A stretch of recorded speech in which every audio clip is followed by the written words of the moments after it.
Juan Martín Elespururen podcasta, Minpeko barik. Egunon. Aurreko baten berbain genuan Errusia-Ukraina gerra aurrekari historikoak eta hau bigarren partia da. Etxata gustatzen gauzak erdizka egitea edo lagatzea eta orduan bigarren parte hau beharrezkoa ikusi dut eta ez dakit hirugarren bat ere izango daben geroago ikusiko dugu.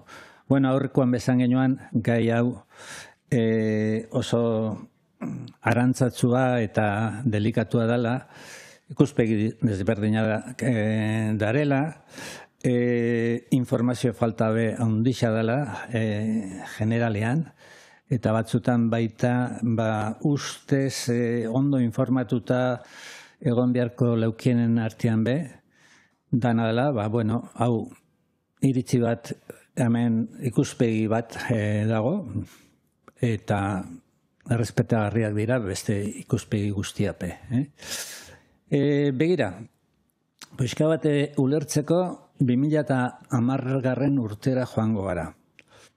Baina aurrez, esan beharra dago, Ukraina, bi Ukraina bezala daudela, bata rusofonoa, errusieraz berba egiten da bena, eta bestea ukrainieraz berba egiten da bena, ez da?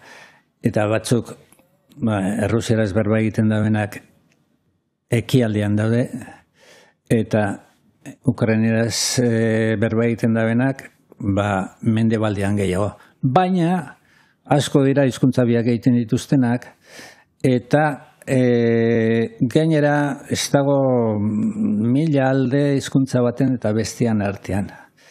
Zaila da gure ikuspegitik esatea ze diferentzia dagoen, baina asko jota italiera eta espainola dagoen esaten dabe artean, edo gallego eta espainola, edo biak hizkuntza eslaboak dira. Eta,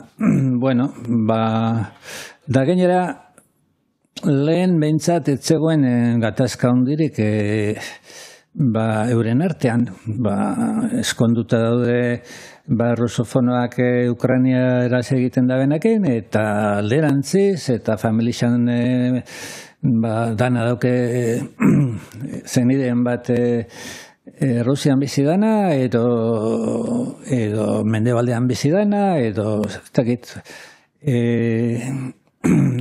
alerdi hortatik, sortzu dan gerra eta ikusi ezin eta gorrotu ikaragarri horrek, piskat harrigarriak izan dira, baina, antzerako agertatu zen baita zerian, Jugoslavia oian eta bar. Esan dutena, ikusten da, begiratu mapara eta ikusten da, eskuma aldera daudenak zerak Donbass esaten jakona eta urdinez eta bestia berdez dagoena, botazioetan be igartzen dela. Eta orduan, 2010ko hauteskundeetan, nola baita izateko Rusiaren aldekoak Yanukovichek irabazi zeban, eta diferentzia da nala, etzan oso handixa izan, ikusten duzue, batek 48 eta besteak 45. Orduan, baina hori beti alatzo izan da, ez da? Piskate eskumaldekoak, zerak Donbass aldekoak Rusiaren aldekoari edo, eta besteak mendebalen Europar Batasunaren aldekoari edo zera.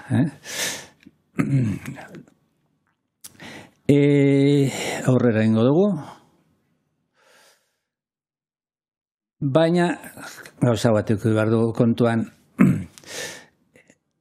Sobietar Batasuna 1981an desegiten da. Eta estatu batezena 15 bihurtzen dira, eta orduan oso ahulduta geratzen da, Errusia handiena da, askogatik, baina ahul geratzen da, zera, eta gainera, Yeltsin eta oligarkak eta bar oso mendebalaren aldekoak dira, eta urte horietan, Coca-Cola eta McDonald'sak eta zera kapitale zera mendebaldekoa, Errusian iaia jaben egiten da. Barkatu. Eta esan genuen aurrekoan, OTAN ekialdera zabaltzen da. Eta 1981ko akordioak errespetatu gabe. Akordioa zen Alemaniatik ekialdera etzala OTANik zertuko. Varsoviako ituna desegin zan OTANen parekoa, baina Sobietar Batasunaren menpe zegoena. Eta OTAN neurri baten haren kontra egiteko sortua zan. Eta OTAN etzan desegin, baizik eta Errusiako ateetaraino hurbildu zen, eta joan da poliki-poliki hurbiltzen, eta lehen herrialden neutralak zirenak ere Finlandia eta Suezia eta beti neutralidadea ikurre eukidoenak, azkenengo urtetan batu dira.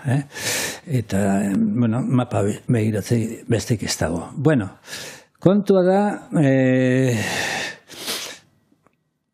Janukovitzek irabazten ditu hauteskundeak, Errusiarekin harreman onak izan nahi ditu, ez du pausorik eman nahi OTANen eta estatu batuetan sartzeko, Europar Batasunean sartzeko, eta CIA eta Britaniar zerbitzu sekretua estatu kolpea prestatzen hasten dira. Eta ikusten dugu hemen, argazki horretan, Victoria Nuland izeneko Obamaren estatu idazkaria da, presidentearen ondoren kargurik altuena. Eta aurrez, emakume hori, hau belizista hutza izan dakoa da, aurrez zerarekin errepublikarrekin ibilia, eta, errusofobo amorratua, eta, prestatzen, argazki hori, hilabete bat lehenago edo, ateratakoa da, eta ordurako manifaketa zita zeuden, eta bokadiloak banatzen Kieveko kaleetan, hor ikusten da. Eta, pentsazu ze lotxagadekeria, beste herrialdea batera joan, kargu altu bat, eta horrela kaleskale ibiltzeko, ze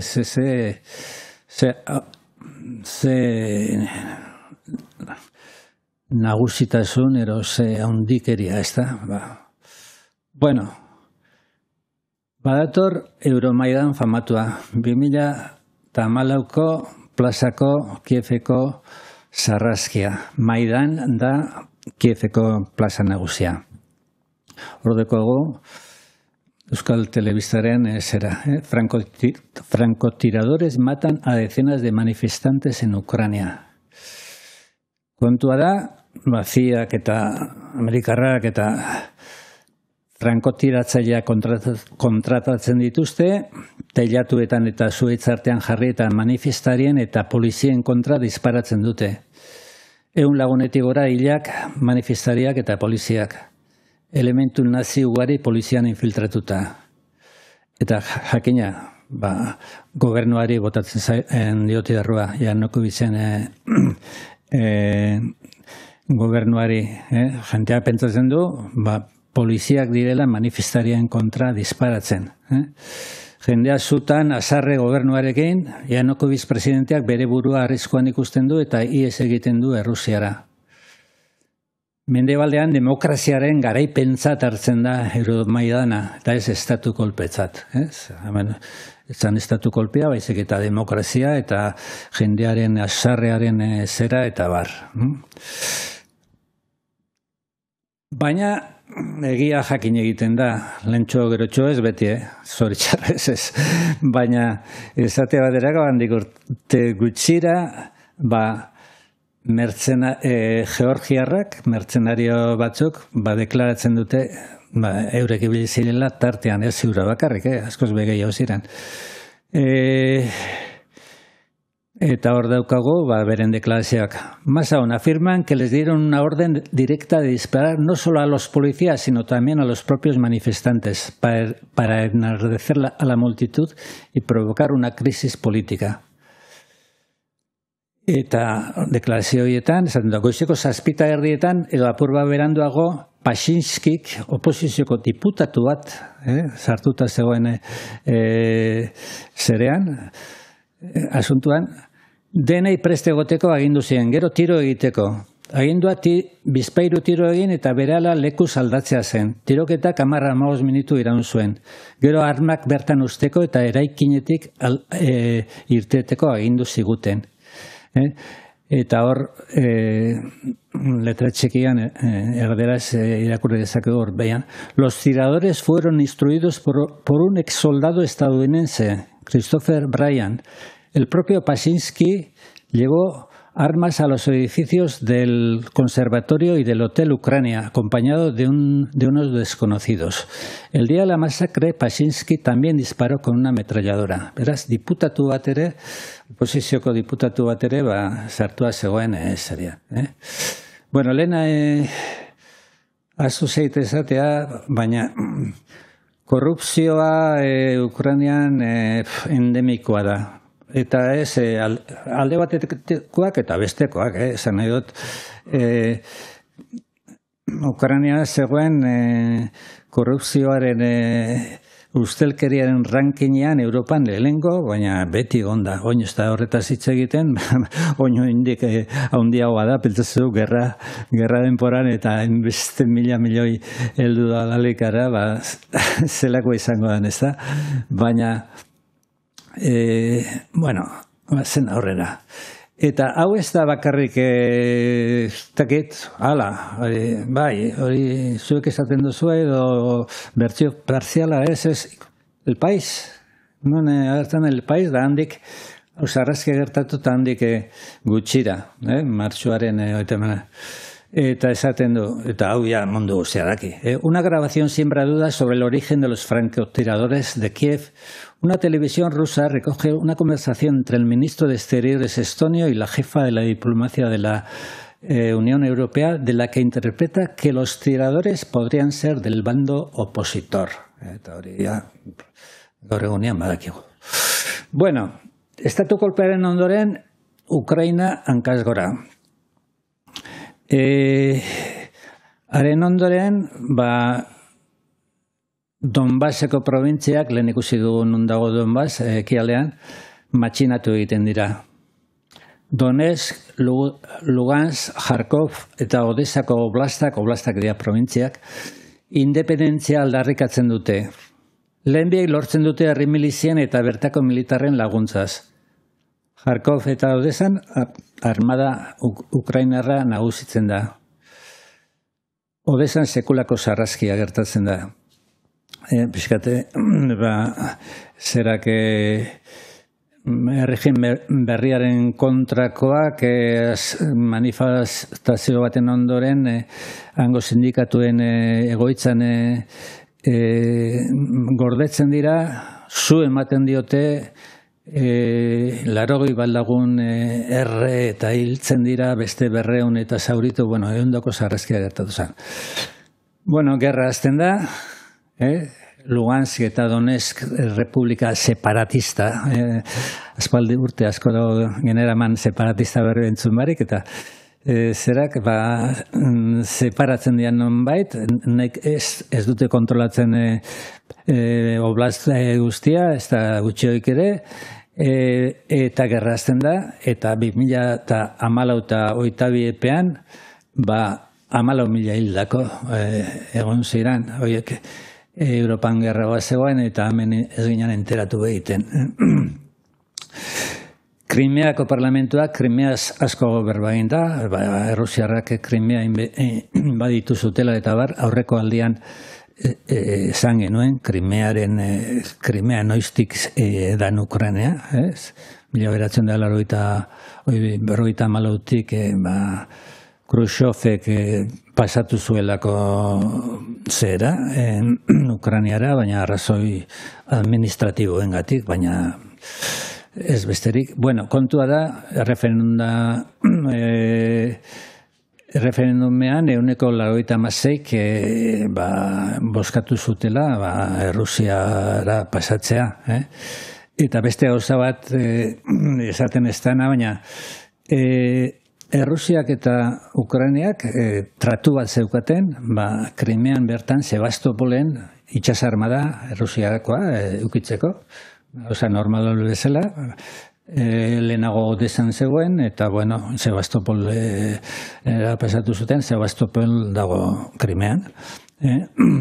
Beraz, izan zen heriotzari gabeko inbazio bat, ez hortan. Eta amaitu aldera joteko, hauteskundea deitzen dira 2008ko maiatzean. Eta hauteskunde horretan ezin dira presentatu, ez Janukovitzen partidua, lehenago irabazi duena, ez Alderdi Komunista, eta alderdiko oposizioko alderdia guztiak ilegalizatuta daude. Krimean, Donetsen eta Lugansken ezin da egin hauteskunderik, gerra daulako, frentea dago, alde batetik armada ukrainiarra eta bestetik miliziak bertakoak, Poroshenko izeneko bate presidente, momentu hortatik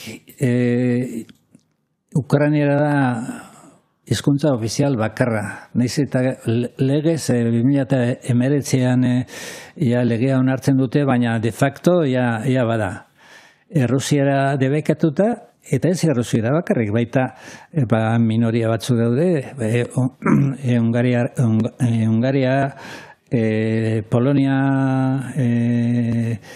Errumaniara leku batzutan egiten da, horiek ere debekatzen dituzte. Inkluso inglesez ateratzen den egunkari bat bai. Osea, zigorrak arlo publikoan Errusiaraz mintzatzen direnentzat. Esate baterako, hau jente gutxi daki, baina arazoak ikusi-zituen Zelensky berak. Presidente berria 2019an. Gaizki daki Ukrainieraz, ez daki. Bere komiko karrera guztia Errusieraz egin du. Eta serie bat oso arrakastatua izan du, lehendakaria izanekoa, ez? Da horrek katapultatzen du gero presidentziara, hori ere Errusiaz egiten da. Eta orduan azten da Errusiarako klaseak hartzen. Eta aurrez, Kieven esatea baterako, Errusiara zen hizkuntza nagusia. Liburunetan autore errusiarrak erretiratu egiten dituzte. Dostoievski edo Txaikovski eta asuntoa zertzen da. Bate pentsatuko du, bai, baina karo aurrez Donbassen eta danean Ukrainera egingo ziren, da gero Sobietar Batasunean zaren denporan zertuko zen, Errusia hartuko zen, ez da hori. Aurrez Donbass Nieperreraino, Novarrusia deitzen zitzaion zerean, eta hizkuntza nagusia Errusia zen. Leninen denporan, Leninek prestigiatu eta zertu zuen, nolabait behartu zera Ukrainiara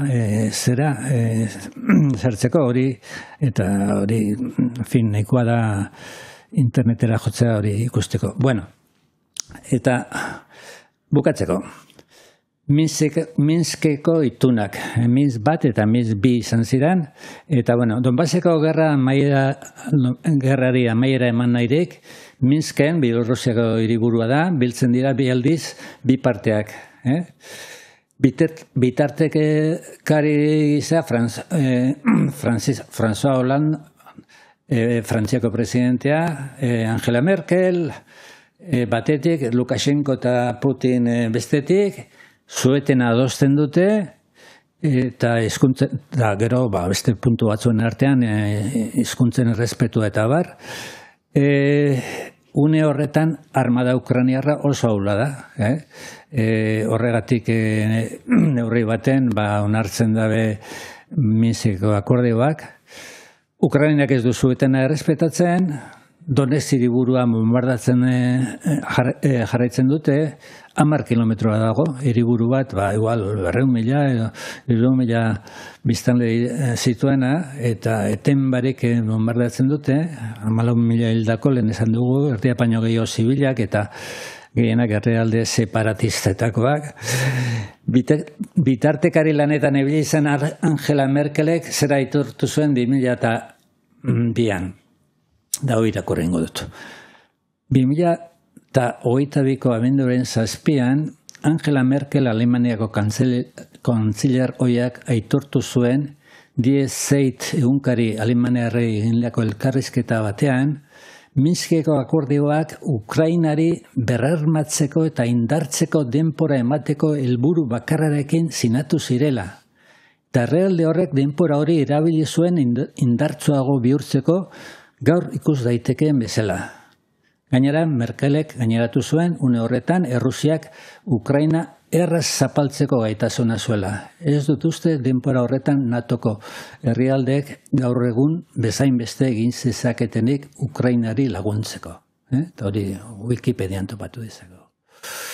Eta besterik ez, hor eskuman ikusten dugu argazkia, ikusten ditugu Minskeko akordio ustelak, gero errespetatuko zirenak,